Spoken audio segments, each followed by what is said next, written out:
Honorable Seedy Njie, welcome to this special interview on Kerr Fatou. Thank you.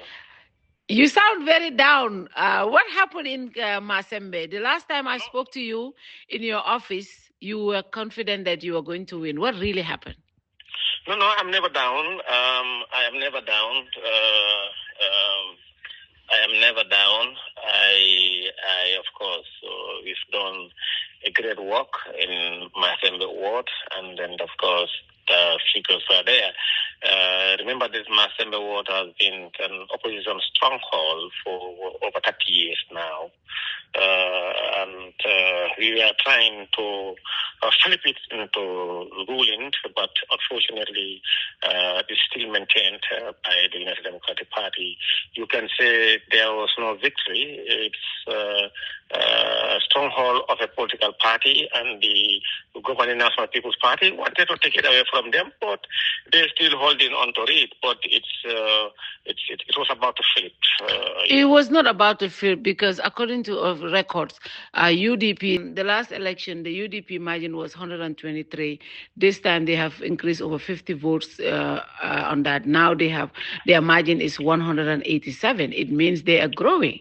So yes. When you look at the numbers, they are not to the advantage of UDP. It is an indication that we are breaking into the stronghold of the United Democratic Party.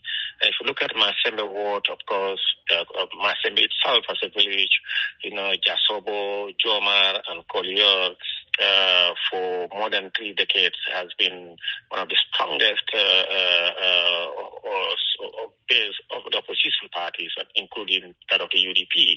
And in fact, over the last 4 elections, the National People's Party lost there, in fact, significantly. I don't think there was at any point in time of those elections we got more than 30% of the votes or 20 something. So when you look at the figures, that shows that we are breaking into traditionally no-go area for a ruling party. But if you look at Masembe itself, the Masembe village itself, Honorable, last elections, council elections, your candidate won the village, and this time the UDP flipped it. They flipped it. No. When you look at the village at the time, our candidate was from Masembe village itself. And UDP's candidate was far away from Masembe village. He was from Jomar.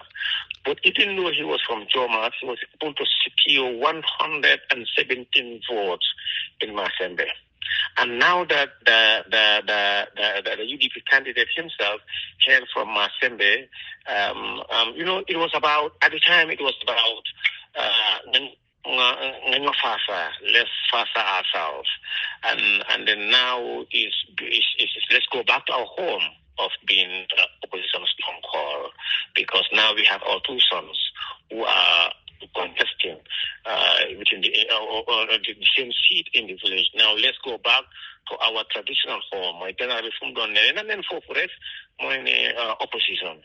So, but that is not an indication of dwindling support. In fact, it's dwindling on the part of UDP and upsurge on the part of the NPP. As it is, we are knocking in and breaking the stronghold of the UDP. The numbers doesn't show that anyway. The numbers doesn't show that. No, the numbers doesn't show that. But Honorable, with all the resources, the Honorable Deputy Speaker, Minister of Finance, Minister of Health, Minister of Women's Affairs, Campaign Manager, all of your National Assembly, Information Minister, Agriculture Minister, all government machineries.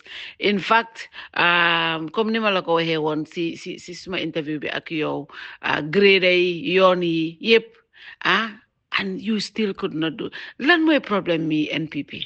I'm not sure if all those ministers were there, but at some point I was in there. But that shows how the NPP is willing to break into the UDP stronghold. In this point in time, it is clear evidence that UDP has in fact infiltrated the NPP has in fact infiltrated into the stronghold of the United Democratic Party, and we're committed towards breaking all their strongholds. And when you look at the election, of course, in every election there are factors, but there is no win, you can say, because it's someone retaining his seat, and the other guy who was trying to get it from your hand, and luckily you did not miss it. So therefore, there is no win here. It's someone who wanted to retain his property, and the other guy wanted to come and take it forcefully from you. Luckily, by few points he missed, or something. He couldn't get it away from out of your hand. Honorable, what went wrong? At what point did you guys know you were going to lose? Actually, I spoke to you yesterday. I was checking because I was calling board camps to see what is your assessment. You told me you were going to win. You were confident. But my reporter told me this afternoon, I think around 4, that your team were briefing. You were having a briefing in Masembe, and I don't know whether it was accidentally. You told the team that you were telling Kebalang Fofana that you knew at that point that you were losing the election. Was this true? I'm not sure. It was a very bad eavesdropping by your reporter, and I'm surprised that he told you. At this point in time,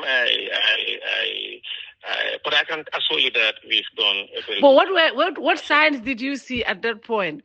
What signs did you see at that point to be able to know that you were losing the election around that time? This was before the polls were closed. Fatou, I told your reporter not to. Fatou, we are yet to have a debriefing on the Masembe by-election. Seedy, but yesterday on my show I said this. I said I remember there was this time when when you guys, there was an audio that leaked on your WhatsApp group, and you told some members of your party executives that they could not win in their backyard. Is this a sign of that? I'm sorry, we are in 2025, and this is about what by-election. I cannot remember making those statements in respect of this by-election. It was not the by-elections, but it was generally how everybody could win on their area. That was what happened. I cannot remember that. Honorable, after the presidential elections, when you guys won with 52% of the votes, since then, the NPP consistently have not gained any momentum in any elections. What happened? Limota, begin win a presidential election. With elections. Begin win when you won the.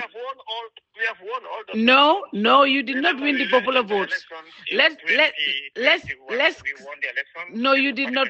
You did not win. We secured majority. We went to. No, council election. You did not win the NPP as a party. Did not win the majority votes. We couldn't win the mayoral seat for KM and Banjul. No, not just KM and Banjul. You did not win KM. You did not win Banjul. You did not win Brikama. You did not win LRR. Yeah, at this point in time, we will, we in Kiang, and we are yet to have a debriefing. I think on other matters that are not connected to Kiang may hold on until another time. Can we say this is a test on 2026? No, never. If it is a test for 2026, that means we are breaking into all the UDP strongholds in the country. How are you breaking when you are not winning? UDP is expanding on their. The Masembe ward has been the strongest hold of the opposition for over 3 decades. Okay. Yes. So meaning because it's an opposition stronghold, you could not break it. It's the strongest, not only a stronghold, it's one of the strongest, in fact, the strongest in the whole country for over the last 30 years or more. And for us going in, penetrating and breaking it into pieces, it's a sign that the UDP in a support base in Kiang is dwindling. Somebody told me, President Barrow told you guys, go and bring me the trophy. What are you taking him tonight? We are taking him solace, pride in the sense that we've put up a very good fight. And as a party, we were united and the messagings were very positive, coherent and succinct and consistent, and that the people listened to us. And of course, it has reflected on our vote today that the National People's Party is not only attacking but breaking the stronghold of the Democratic Party. And that we believe that in addition to keeping a stronghold, our basis for 2026, we are also getting in more support, more people, more votes from the other people, that historically have been very hard not to crack, and that we have cracked Kiang, and will continue to crack every stronghold of the United Democratic Party. Honorable Seedy Njie, thank you for talking to us. Sorry about the loss. Hopefully next time you can come better. Thank you very much. Thank you.